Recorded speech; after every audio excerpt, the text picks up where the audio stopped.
Hello प्यारे बच्चों। हम पढ़ रहे थे आव्यूह। और आव्यूह में जो हमने पिछले वाले लेक्चर में पढ़ा था, वो हमने पढ़ा था कि दो आव्यूहों को कैसे हम गुना कर सकते हैं। दो आव्यूहों की गुना करने के बाद हमें किन बातों का ध्यान रखना है, कब दो आव्यूहों की गुना करना संभव है और कैसे हम गुना करेंगे, ये सब हमने पढ़ा था। हमने ये पढ़ा था कि ए और बी दो आव्यूहों को कब गुना कर सकते हैं, कि जब ए में जितनी स्तंभ है उतनी बी में क्या होनी चाहिए, पंक्तियां होनी चाहिए।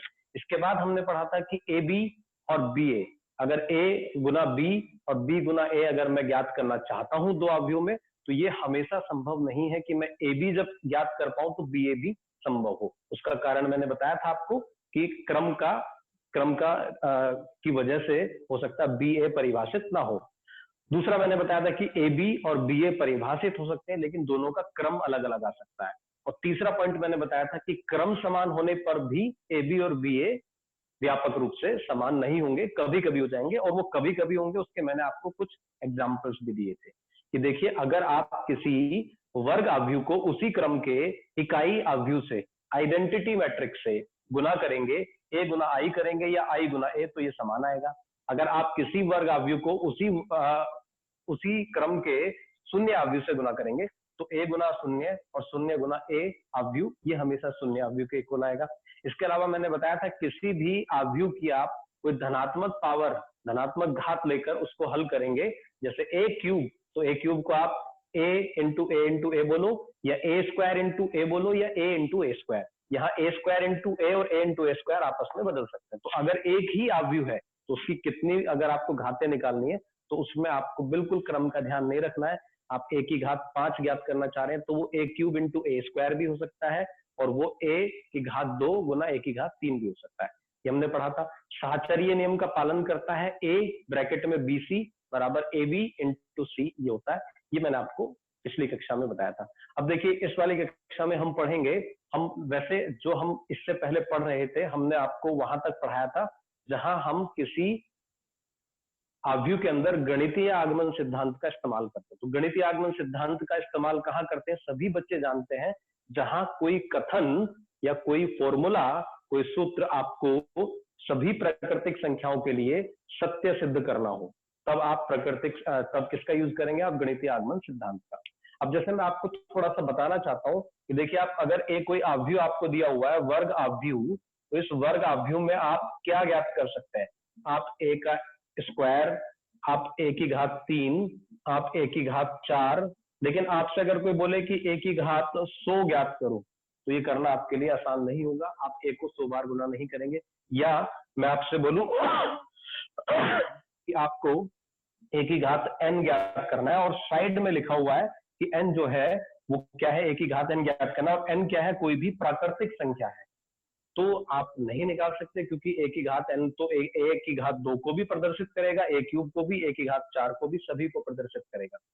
तो अगर किसी आव्यूह में या किसी क्वेश्चन के अंदर ए की घात n, किसी आव्यूह की घात n लिखा है और n लिखा है नेचुरल नंबर, प्राकृतिक संख्या, तो आप नहीं सॉल्व कर सकते। तो ऐसे किसी भी प्रश्न के अंदर आपको कुछ भी सिद्ध करना है या फिर कुछ ज्ञात करना है, तो आप किसका इस्तेमाल करेंगे, सिद्ध करने वाले ही क्वेश्चन होते हैं गणितीय आगमन सिद्धांत का। तो मैं एक प्रश्न लेकर, एक उदाहरण लेकर, जो आपकी किताब से ही मैंने उठाया है, उस वाले प्रश्न से मैं आपको ये समझाना चाहूंगा गणितीय आगमन सिद्धांत। पिछले लेक्चर को जहां खत्म किया था वहीं से मैं प्रारंभ कर रहा हूं। तो देखिए क्या है, एक मैं प्रश्न ले लेता हूं। प्रश्न है आपकी बुक से ही कि यदि ए कोई आव्यूह है, ए बराबर कोई आव्यूह दे रखा है, और वो आव्यूह बेटा क्या है बच्चों, वो आव्यूह है 2 गुना 2 का, कॉस थीटा उसका पहला अवयव है, साइन थीटा 1 2 है, यहाँ पर माइनस साइन थीटा है, और यहाँ पर कॉस थीटा है। ये कोई 2 गुना 2 का आव्यूह है, और इसमें बोल रहे हैं अगर ऐसा है तो सिद्ध कीजिए। इस आव्यूह के लिए कुछ सिद्ध करा रहा है। क्या सिद्ध करने के लिए बोल रहा है, सिद्ध कीजिए कि ए की घात n, जो इसको n बार गुना करके जो आव्यूह आएगा उसका मान हमसे सिद्ध करा रहा है, और वो क्या बोल रहा है, कॉस n थीटा, इधर क्या sine n theta, minus sine n theta, और कॉस n थीटा। आप देखेंगे आपकी जो किताब है उसकी प्रश्नावली जो होगी, उस प्रश्नावली में बिल्कुल विविध प्रश्नावली जो होती है, उसके अंदर आपको ऐसे 3 या 4 क्वेश्चन मिलेंगे। तो एक मैं आपको यहाँ पर करके दिखा रहा हूँ, बाकी आप ट्राई करेंगे, उसके जो भी डाउट्स होंगे वो आप मुझको बताएंगे। तो ये सिद्ध करना है। अब देखिए ए की घात n का मतलब ए को n बार गुना करना है। अब n क्या है, इसमें लिखा है n कोई प्राकृतिक संख्या है। तो ये कैसे ज्ञात करेंगे, अब ये सिद्ध कैसे करेंगे कि ए की घात n इसके बराबर है। तो सिद्ध करना है आपको कि सभी प्राकृतिक संख्याओं के लिए इसका मान ये होगा। तो इसमें हम क्या यूज करेंगे, गणितीय आगमन सिद्धांत, क्योंकि हमें नहीं पता कि ए को कितनी बार गुना करना है। n प्राकृतिक संख्या है, वो 10 भी हो सकता है, 100 भी हो सकता है, 1000 भी हो सकता है, कुछ भी हो सकता है। तो इसमें क्या यूज करेंगे, अच्छे से आप समझ लीजिए कि गणितीय आगमन सिद्धांत ऐसे वाले प्रश्नों में हम प्रयोग करेंगे। तो देखिए, तो गणितीय आगमन सिद्धांत बोलेगा नहीं, आपको खुद ही समझना गणितीय आगमन सिद्धांत। तो गणितीय आगमन सिद्धांत में क्या था कि सबसे पहले आपको इसको इसके बराबर अगर सिद्ध करना है तो सबसे पहले पहली प्राकृतिक संख्या मतलब n बराबर 1 के लिए इसको दिखाना पड़ेगा कि 1 के लिए बिल्कुल सत्य है। मैंने आपको बताया था, मैं एक बार फिर रिपीट कर देता हूं कि आपको अगर ये कथन है जो n के पदों में है, इसको सिद्ध करना है तो आपको पहली चीज P1 सिद्ध करना पड़ेगा कि P1 सत्य है, कि 1 रखने पर n की जगह जो आ रहा है वो बिल्कुल सत्य है। दूसरी बात, आपको Pk मतलब k कोई प्राकृतिक संख्या कोई भी आर्बिट्रेरी, k को k ही रखेंगे, कोई मान नहीं देंगे, कि यदि k के लिए सत्य है, यदि Pk सत्य है तो हमें क्या सिद्ध करना होगा, मतलब मान लेंगे कि k कोई है उसके लिए सत्य है, तो ये सिद्ध करना होगा कि Pk प्लस 1 भी सत्य है। तो अगर ये होता है तो सभी प्राकृतिक संख्याओं के लिए ये सत्य सिद्ध हो जाता है। तो चलिए इसको करते हैं हम। सबसे पहले 1 के लिए दिखाते हैं, गणितीय आगमन सिद्धांत इसमें लगेगा। तो सबसे पहले 1 के लिए देखते हैं, तो ये इसका हल है। n बराबर 1 के लिए देखते हैं कि ये और ये बराबर आते हैं या नहीं। तो n बराबर 1 रखूंगा तो जो हमारी लेफ्ट हैंड साइड है वो क्या हो जाएगी, a की घात 1 a, और राइट हैंड साइड क्या हो जाएगी, जैसे n को 1 रखूंगा, देखिए रख के देखते हैं क्या आता है। 1 रखा तो क्या हुआ, कॉस थीटा, n को 1 रखा साइन थीटा, यहाँ पर क्या माइनस साइन थीटा, यहाँ पर क्या कॉस थीटा। तो 1 के लिए देखिए ये a आ गया, LHS RHS ये है। तो क्या ये और ये बराबर है, हाँ जी ये तो बिल्कुल बराबर है, दे रखा है आपको। यदि देखिए ये बराबर इसके है तो ये इसके बराबर, तो 1 के लिए सत्य सिद्ध हुआ। तो वह n बराबर 1 के लिए सत्य है, 1 के लिए ये सही है। हमें तो सभी प्राकृतिक संख्याओं के लिए दिखाना है। तो मान लेते हैं, माना n बराबर k के लिए यह सत्य है। 1 के लिए प्रूफ कर दिया, k के लिए मान लेते, तो k के लिए माना तो n को k रख देता हूं मैं। n को जैसे ही मैंने k रखा तो क्या आया, यह आया cos k theta sine k theta minus sine k theta और कॉस k थीटा। ये मानने के बाद हमें क्या सिद्ध करना है कि k प्लस 1 के लिए भी सत्य सिद्ध करना है। और तो ये होने के बाद हम क्या मानेंगे, अब हमें प्रूव क्या करना है, टू प्रूव, अब हमें सिद्ध करना है कि ये k प्लस 1 के लिए भी सत्य है। मतलब a की घात k प्लस 1 किसके बराबर होगा, cos k plus 1 theta sine k plus 1 theta minus sine k plus 1 theta cos k plus 1 theta. ये हमें सिद्ध करना। इसकी मदद से ये हमें माना है हमने कि अगर ये है तो ये सिद्ध कीजिए। अगर मान लिया ये है, किसी के लिए ये सही है, किसी प्राकृतिक संख्या k के लिए सही है, तो हमें सिद्ध करना है कि उससे अगले वाले के लिए भी सही होगा। तो देखिए 1 के लिए पहले दिखा चुके हैं, तो अगर 1 के लिए है तो 2 के लिए भी होगा, 2 के लिए है तो 3 के लिए भी होगा, तो सभी के लिए सत्य सिद्ध हो जाएगा। तो ये हमें सिद्ध करना है। अब ये सिद्ध करना है तो इसका क्या ले लूं मैं, LHS क्या होगा, a की घात k प्लस 1। ये आपको पिछले वाले कक्षा में बताया गया था कि a की घात k प्लस 1 को आप a की घात k इंटू a लिखिए या a इंटू a की घात k लिखिए, एक ही बात है। चलिए ये लिख लिया मैंने। अब a की घात k का मान भी मेरे पास है और a की घात 1 का भी मान मेरे पास है। तो a की घात k का मान क्या है, cos k theta sine k theta minus sine k theta cos k theta into a का मान क्या है, cos theta sine theta minus sine theta cos theta. अब इनको गुना करता हूं, दो अवयवों को गुना कैसे करते हैं ये मैंने बताया था, इसकी पंक्ति इसके स्तंभ से गुना होगी। तो क्या मिलने वाला है देखते हैं। अब इसको मैं यहाँ पर समझना, सभी बच्चे ध्यान देंगे, मैं इसको डायरेक्ट करूंगा, कॉस के थीटा कॉस थीटा। मैं एक लिख के दिखा देता हूं और बाकी को डायरेक्ट करूंगा। तो पहला बनेगा कॉस के थीटा कॉस थीटा, प्लस लगेगा बीच में, ये दूसरा अवयव दूसरे से गुना होगा, साइन के theta minus sine theta, plus लगता है लेकिन ये माइनस है तो ये हो गया।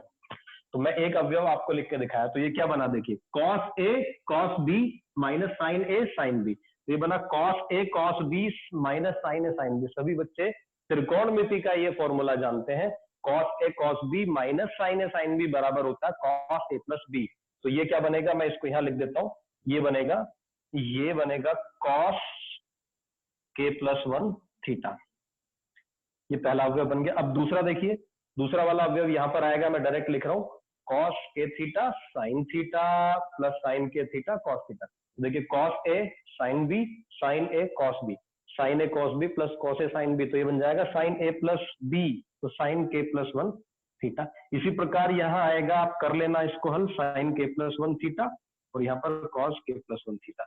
ये क्या आया, जब मैंने एलएचएस लिया तो देखिए आरएचएस के बराबर आ गया। तो इसका मतलब हम क्या बोलेंगे, हम इसमें अंत में बोलेंगे कि देखिए एक तो वन के लिए सत्य था और के लिए सत्य होने पर के प्लस वन के लिए सत्य दिखा दिया हमने। तो भाई ये तो सभी प्राकृतिक संख्याओं के लिए सत्य हो चुका है, मतलब ये प्रूफ हो चुका है।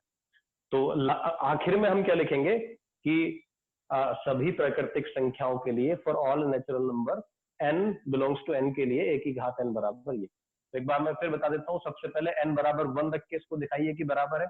के लिए मान लीजिए कि के कोई प्राकृतिक संख्या उसके लिए सत्य है, ये दिखाइए कि अगर किसी के लिए सत्य है तो उससे अगले वाले प्राकृतिक संख्या के लिए भी सत्य होगा।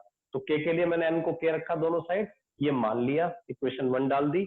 और के प्लस वन के लिए क्या दिखाना है आपको, सिद्ध क्या करना है, n को के प्लस वन दोनों तरफ रखा, तो ये इसके बराबर सिद्ध करना है आपको। तो एलएचएस लिया, इसको ऐसे तोड़ा, इसकी और इसकी वैल्यू उन दोनों अवयवों को गुना किया, गुना करने के बाद ये राइट हैंड साइड आ गया। तो ये सभी प्राकृतिक संख्याओं के लिए सत्य सिद्ध हो गया। तो यहाँ पर गणितीय आगमन सिद्धांत का इस्तेमाल हम करते हैं। चलिए अब हम नेक्स्ट एग्जाम्पल पे आते हैं। अभी हम देखिए कहां तक पढ़े हैं, दो अवयवों के गुना तक, जोड़ना, दो अवयवों को घटाना, किसी स्केलर से गुना करना, या दो अवयवों को आपस में गुना करना, या गणितीय आगमन सिद्धांत का इस्तेमाल करना, ये हमने अभी सीखा है। चलिए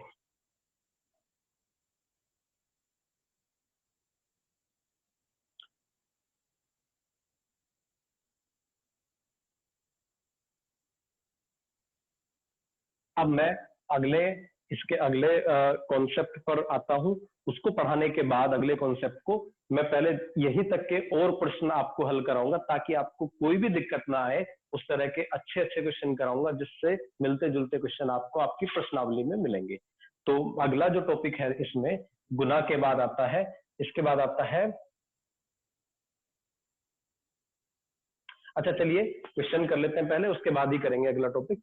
तो मैं एग्जांपल ही अभी पहले आपको गुना पे करा देता हूं कि दो अवयवों का गुना हम कैसे करते हैं, इस पर आधारित 2-3 प्रश्न और करा देता हूं। चलिए देखिए,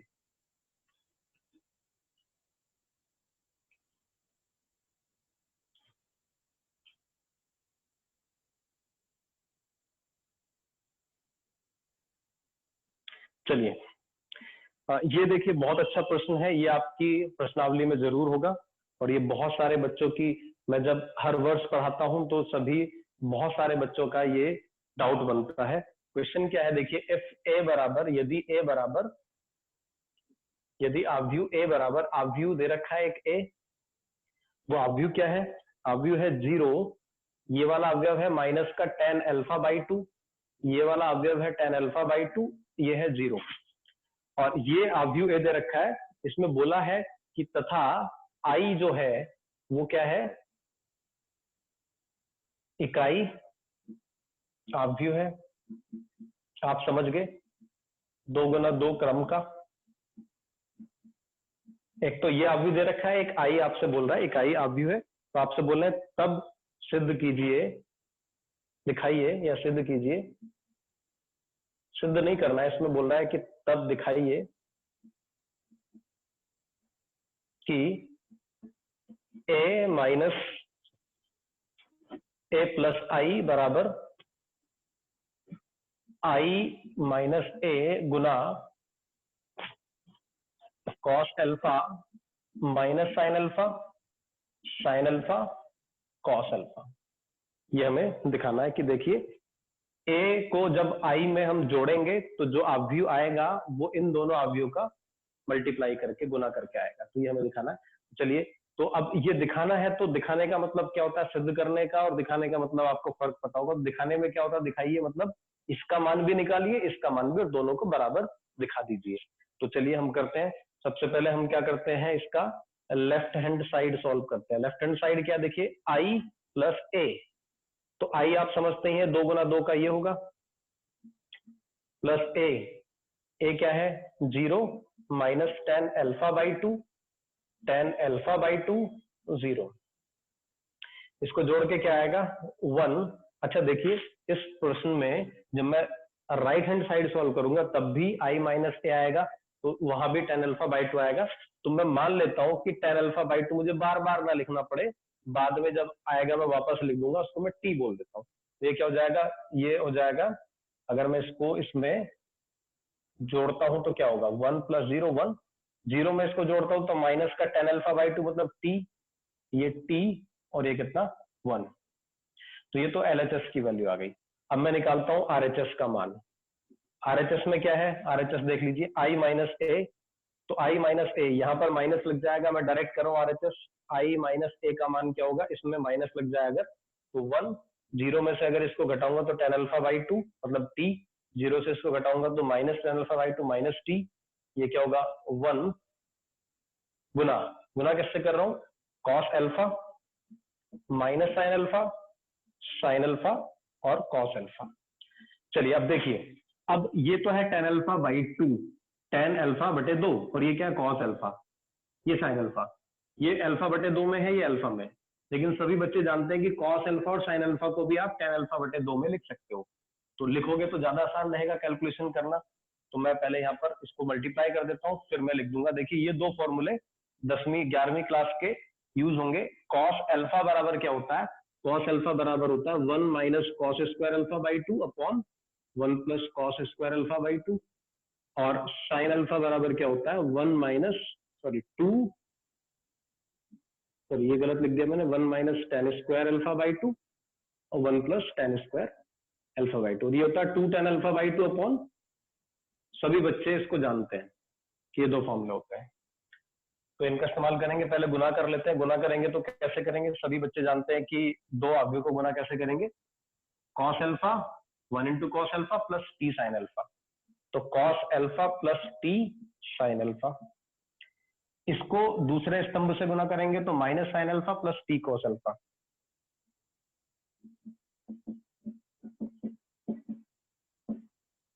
यहां क्या होगा, इसको इससे गुना करूंगा तो कितना sine alpha minus t cos alpha, और जब इसको इससे करूंगा तो कितना होगा t sine alpha plus cos alpha.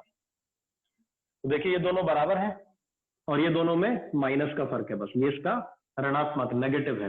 तो आप इसकी और इसकी वैल्यू निकाल लीजिए और फिर यहां रख लेंगे। तो देखते हैं cos alpha plus t sine alpha का मान क्या आता है।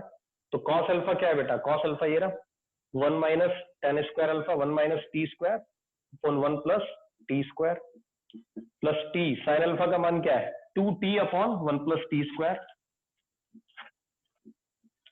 तो इसको हल करके क्या आएगा 1 प्लस टी स्क्वायर लघुत्तम, तो ये बनेगा 1 minus T square plus 2t square.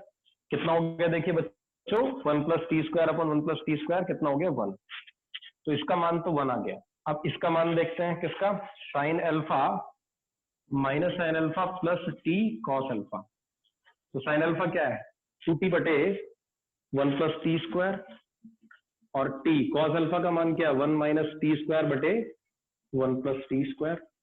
1 plus T square ले लिया लघुत्तम, तो माइनस 2t, टी भी कॉमन ले लेता हूं तो क्या बनेगा माइनस टी कॉमन ले लेता हूं, यहाँ क्या बचेगा 2, यहाँ पर माइनस 1 प्लस टी स्क्वायर। तो ये क्या बना 1 plus T square 1 plus T square, तो ये कट जाएगा माइनस टी। तो क्या आया, इसको मैं इधर दिखा देता हूं। तो मेरा इसका RHS की वैल्यू क्या आई, इसकी वैल्यू आई 1, इसकी वैल्यू कितनी आई -t, और ये कितना है, इसका नेगेटिव है तो t, और ये कितना 1। और देखिए LHS क्या था बेटा, LHS बच्चों, LHS भी यही था। तो LHS बराबर RHS। तो इसमें ये त्रिकोणमिति के ये दोनों सूत्र यूज हुए, cos अल्फा बराबर 1 minus tan square alpha by 2, 1 plus tan square alpha by 2, sin alpha बराबर 2 tan alpha upon 1 plus tan square alpha by 2। सभी बच्चों का ध्यान मैं इस तरफ दिलाना चाहूंगा कि देखिए जो भी 11वीं कक्षा में आपने त्रिकोणमिति के सूत्र पढ़े हैं, सभी सूत्र बहुत ज्यादा अनुप्रयोग होंगे, सभी का प्रयोग होगा यहाँ पर, सभी का बहुत अच्छा अनुप्रयोग होगा। किसके अंदर, कैलकुलस के अंदर। जब आप कलन और अवकलन पढ़ेंगे तो वहां आप देखेंगे कि त्रिकोणमिति के सभी सूत्र वहां पर बहुत अच्छे से प्रयोग होंगे, तो वो बहुत ज्यादा आपको क्लियर होने चाहिए। जैसे यहाँ पर भी यूज हो गया, तो इसको आप जानते ही हैं। तो ऐसे सभी फॉर्मुलों की लिस्ट आपके पास होनी चाहिए, तैयार आपके होने चाहिए, आप एकदम से उनको कहीं पर इस्तेमाल कर सके, ऐसा आपको बिल्कुल क्लियर होना चाहिए। तो ये एक एग्जाम्पल हो गया, 2 अवयव की गुना का ही एग्जाम्पल है, इसको नोट कीजिए आप। अगला प्रश्न करते हैं। अगले प्रश्न में इसको नोट कीजिए, अगले प्रश्न में भी हम यही गुना की ही बात करेंगे।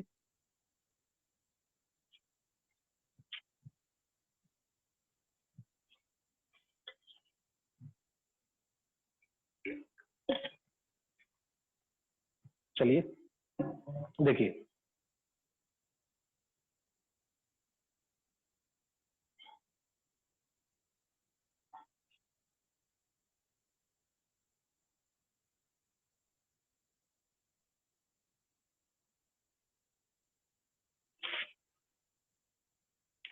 हाँ तो अगला जो प्रश्न है, देखिए उस प्रश्न में पहले एक अंक का एक क्वेश्चन ले लेते हैं, ये सभी की प्रश्नावली में मिलेगा। क्वेश्चन ये है कि आपको कई सारे अवयव दे रखे हैं और आपसे जानना चाहेगा कि इन अवयवों का क्रम क्या होना चाहिए कि अगर हमसे कुछ कैलकुलेशन करवाएगा कि ये संभव होने के लिए। जैसे लिख देता हूं क्वेश्चन, बोले कि यदि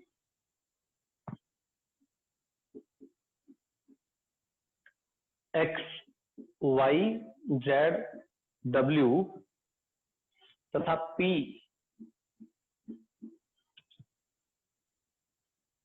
क्रमशः 2 गुना n, 3 गुना k, 2 गुना p, n गुना 3 तथा p गुना k के अवयव है, क्रम के अवयव है।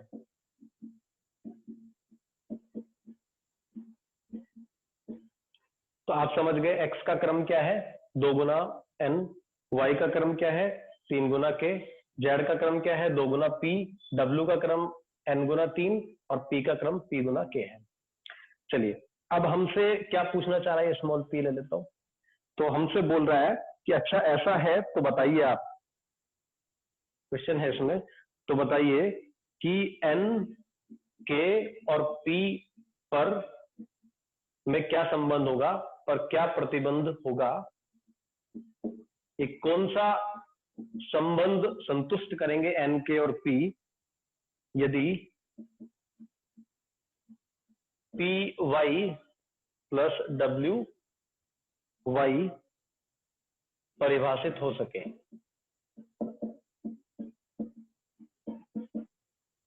ये प्रश्न है। तो देखिए सबसे पहले देखते हैं कि ये परिभाषित कब होगा। पहले देखते हैं कि P Y plus W Y परिभाषित होने से पहले पी वाई कब परिभाषित होगा। पी वाई परिभाषित होने के लिए क्या कंडीशन है, क्या शर्त है, आपको पता है। यदि पी में जितने स्तंभ है उतने वाई में पंक्तियां होनी चाहिए। तो पी में कितने स्तंभ है, पी में स्तंभ है के, और वाई में उतनी क्या होनी चाहिए, वाई में उतनी होनी चाहिए पंक्तियां। वाई में पंक्तियां कितने, 3, तो के का मान तो 3 होना चाहिए। दूसरी बात, डब्ल्यू वाई परिभाषित होगा यदि, डब्ल्यू वाई कब परिभाषित होगा, जब डब्ल्यू में जितने स्तंभ उतने वाई में क्या होनी चाहिए, पंक्तियां। तो डब्ल्यू में स्तंभ कितने हैं, डब्ल्यू होगा 1 2 3 4, डब्ल्यू में स्तंभ है 3, बराबर क्या होना चाहिए, वाई में पंक्तियां। वाई में पंक्तियां कितनी है, y में पंक्तियां 3, तो ये तो सही है, ये तो परिभाषित हमेशा होगा। चलिए, इसके अलावा P Y plus W Y कब परिभाषित होगा? जब इन दोनों का क्रम क्या होगा? समान। जितनी इसमें पंक्तियां उतनी इसमें पंक्तियां, जितने इसमें स्तंभ उतने इसमें स्तंभ। तो परिभाषित होगा यदि, कब परिभाषित होगा वो देख लेते हैं। तो देखिए, पहले मैं देखना चाहता हूं, मैंने आपको बताया था कि ए अगर m गुना n है और b n गुना p है तो ए बी क्या होगा? ए बी होगा m गुना p। तो ऐसे देखते हैं, p अगर क्या है? p है p गुना k और y है 3 गुना k। तो p गुना k और 3 गुना k, इनको गुना करूंगा दो मैट्रिक्स को, तो जो परिणाम आएगा गुना करके उसका क्रम क्या होगा? p गुना k होगा। तो इसका क्रम तो क्या हो गया? पी वाई का हो गया p गुना k, और डब्ल्यू वाई का क्रम क्या हो गया ये देख लेते हैं। डब्ल्यू क्या है? डब्ल्यू का क्रम है n गुना 3 और वाई का क्या है? 3 गुना k। अगर ये गुना करोगे तो जो आंसर आएगा, परिणाम आएगा, उसका क्रम क्या होगा? n गुना k। तो ये n गुना k होना चाहिए। अब ये परिभाषित कब होंगे? आप देखिए, जब इनके क्रम, मतलब इसकी पंक्ति के बराबर है और इसका स्तंभ के, वो तो है ही बराबर। तो ये, तो हमारा आंसर क्या है? देखिए, ये कंप्लीट परिभाषित कब होगा? जब k का मान 3 होगा और p और n बराबर होंगे। तो ये वाला प्रश्न आपके प्रश्नावली में है और इसमें ये बहुविकल्पीय प्रश्न है। 4 इसके उत्तर में से एक सही है और इसका पहला ही उत्तर है k बराबर 3, p बराबर n।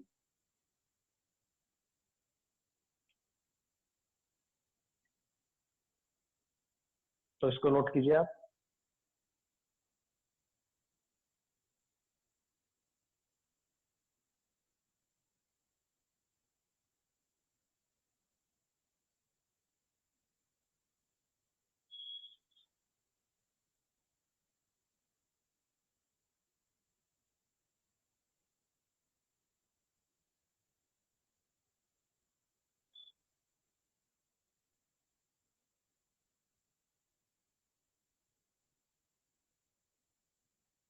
चलिए, अगले प्रश्न की बात करते हैं। एक प्रश्न और करेंगे इस पर आधारित।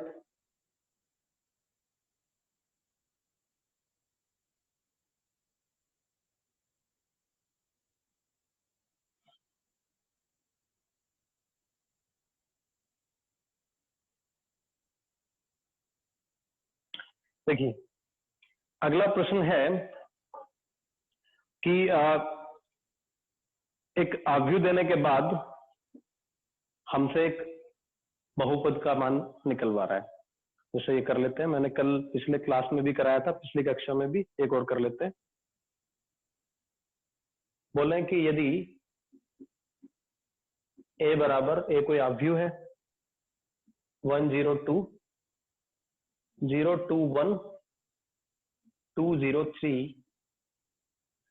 तो बोल रहे हैं कि तब सिद्ध कीजिए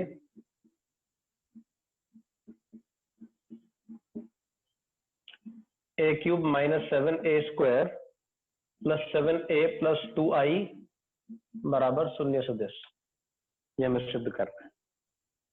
तो इस सब का मान निकालो, इन सारे अवयवों का, फिर उनको जोड़ो घटाओ जैसे भी है, तो उसका मान हमें निकालना है, शून्य अवयव सिद्ध करना है। चलिए, तो देखते हैं। सबसे पहले निकालते हैं ए स्क्वायर,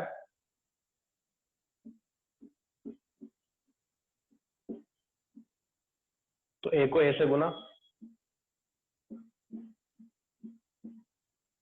चलिए, इसकी पंक्ति इसके स्तंभ से, अब मैं बहुत जल्दी करूंगा। देखिए, पहला अवयव पहले से 1 प्लस 0 प्लस 4। अब पहली पंक्ति दूसरा स्तंभ 0 प्लस 0 प्लस 0। पहली पंक्ति तीसरा स्तंभ 2 प्लस 0 प्लस 6। दूसरी पंक्ति पहला स्तंभ 0 प्लस 0 प्लस 2। दूसरी पंक्ति दूसरा स्तंभ 0 प्लस 4 प्लस 0। दूसरी पंक्ति तीसरा स्तंभ 0 प्लस 2 प्लस 3। तीसरी पंक्ति पहला स्तंभ 2 प्लस 0 प्लस 6। तीसरी पंक्ति दूसरा स्तंभ 0 प्लस 0 प्लस 0। तीसरी पंक्ति तीसरा स्तंभ 2 दूनी 4 प्लस 0 प्लस 9, ये तो आ गया ए स्क्वायर। अब ज्ञात करते हैं ए की घात 3, तो वो क्या होगा, ए की घात 3 होगा ए स्क्वायर इंटू ए, या ए गुना ए स्क्वायर बताया था आपको। यहाँ पर क्रम विनिमय नियम लग जाता है, आप किसी से भी निकालो, पहले ए लिखो या ए स्क्वायर, आपकी अपनी मर्जी। ये कितना 1 0 2 0 2 1 2 0 3, तो इनको गुना करके क्या आता देखते हैं। पहली पंक्ति पहला स्तंभ तो 5 plus 0 plus 16, 0 plus 0 plus 0, 10 plus 0 plus 24, 2 plus 0 plus 10, 0 plus 8 plus 0, 4 plus 4 8 plus 15 23। तीसरी पंक्ति को करते हैं अब, 8 प्लस 0 प्लस 26, तीसरी पंक्ति दूसरा स्तंभ तो 0 प्लस 0 प्लस 0, 16 प्लस 0 प्लस 39 तो 55। चलिए ये ए की घात 3 भी आ गया। अब एलएचएस ले लेते हैं। ए की घात 3 का मान कितना आया, वो ये वाला व्यू 21 0 34। देखिए कैलकुलेशन का बेटा ध्यान रखना बच्चों, कैलकुलेशन की इसमें गलतियां हो सकती हैं, आपसे किसी से भी हो सकती है, हो सकता यहाँ भी मैंने कोई गड़बड़ हो सकता हो जाए। चलिए हम चेक करते हैं, अगर कहीं होगी तो दोबारा चेक करेंगे। ए स्क्वायर 7 गुना ए स्क्वायर, तो ए स्क्वायर को 7 से गुना कर लेता हूं तो कितना होगा 35 0 56 14 28 7 पंजे 35 56 13 7 91। 7 गुना ए, इसको 7 से गुना कर लेता हूं, 7 0 14 0 14 7 14 0 21, और प्लस 2 को आई से, आई तो आप समझ ही गए, आई होगा बेटा क्या 1 0 0 0 1 0 0 0 1, तो 2 गुना आई क्या होगा 2 0 0 0 2 0 0 0 2, क्या आएगा। अब इसका परिणाम क्या आता देखते हैं। देखिए इसको जोड़ना है, तीनों को इसको घटाना है, 21 और 7 28 और 2 30, 30 में से 35 गया -5, तो गलत आ रहा है क्योंकि आंसर तो 0 आना चाहिए, तो कहीं पर हमने मिस्टेक की है। एक बार में प्रश्न में जो व्यू है उसको देख लेता हूँ, 1 0 2 0 2 1 2 0 3, 1 0 2 0 2 1 2 0 3, तो देखिए 1 प्लस 0 प्लस 4, तो ये कितना होगा 1 प्लस 0 प्लस 4 0 प्लस, देखिए 0 प्लस 0 प्लस 0 2 प्लस 0 प्लस 6 8 0 0 2 0 4 0 0 2 3, ठीक है 0 2 एकम 2 और 3 5, ये सही है। 2 प्लस 0 प्लस 6 8 0 प्लस 0 प्लस 0 0 4 0 और 9 9 4 13, यहां तक सही है बिल्कुल। ए क्यूब देखते हैं, अब 5 0 8 2 4 5, इसको लिख लिया, ए से गुना किया 1 0 2 0 2 1 2 0 3, 5 प्लस 0 प्लस 8 दूनी 16 तो 21, 5 प्लस 0 सॉरी 0 प्लस 0 प्लस 0 तो 0, 10 प्लस 0 प्लस 8 24 तो 34, 2 प्लस 0 प्लस 10 तो कितना 12, 0 8 0 4 4 8 और 15, 4 4 8 और 15 23, 8 0 26 26 और 8 34, 0 0 0 16 प्लस 0 प्लस 39, तो 16 और 39 55, ये ठीक है। यहाँ रखा 21 0 34 12 8 23 34 0 55 माइनस कितना 7 ए स्क्वायर,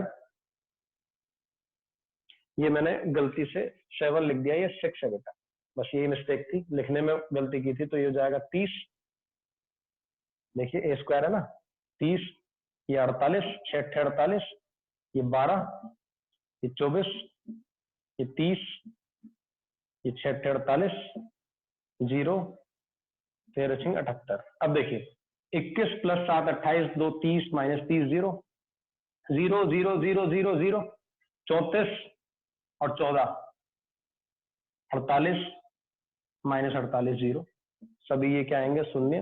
तो ये क्या बन जाएगा शून्य आव्यूह, मतलब राइट हैंड साइड आ गई। तो इस तरह की कैलकुलेशन मिस्टेक आपसे हो सकती है, जैसे हमसे भी हुई यहाँ पर। तो इसलिए आप यहाँ तक का काम बहुत अच्छे से, ऐसा नहीं है कि आप एक प्रश्न करके छोड़ दें, आपको कम से कम 8-10 प्रश्न करने पड़ेंगे जिनमें एक जैसा ही काम करना होगा, लेकिन आपकी जो कैलकुलेशन है वो तभी मजबूत होगी। तो हमने कहाँ तक पढ़ लिया है, दो अवयव की गुना तक पढ़ लिया है। अब इसके आगे जो हम पढ़ेंगे वो अगले वाले कक्षा में पढ़ेंगे। तो यहाँ तक के प्रश्न आप हल कर लीजिए, इसमें जो भी समस्याएं आपको आए आप जरूर बताइएगा, ताकि अगली कक्षा में उनको हम डिस्कस कर सकें। तो आज यहीं समाप्त करते हैं आज का अध्याय। धन्यवाद।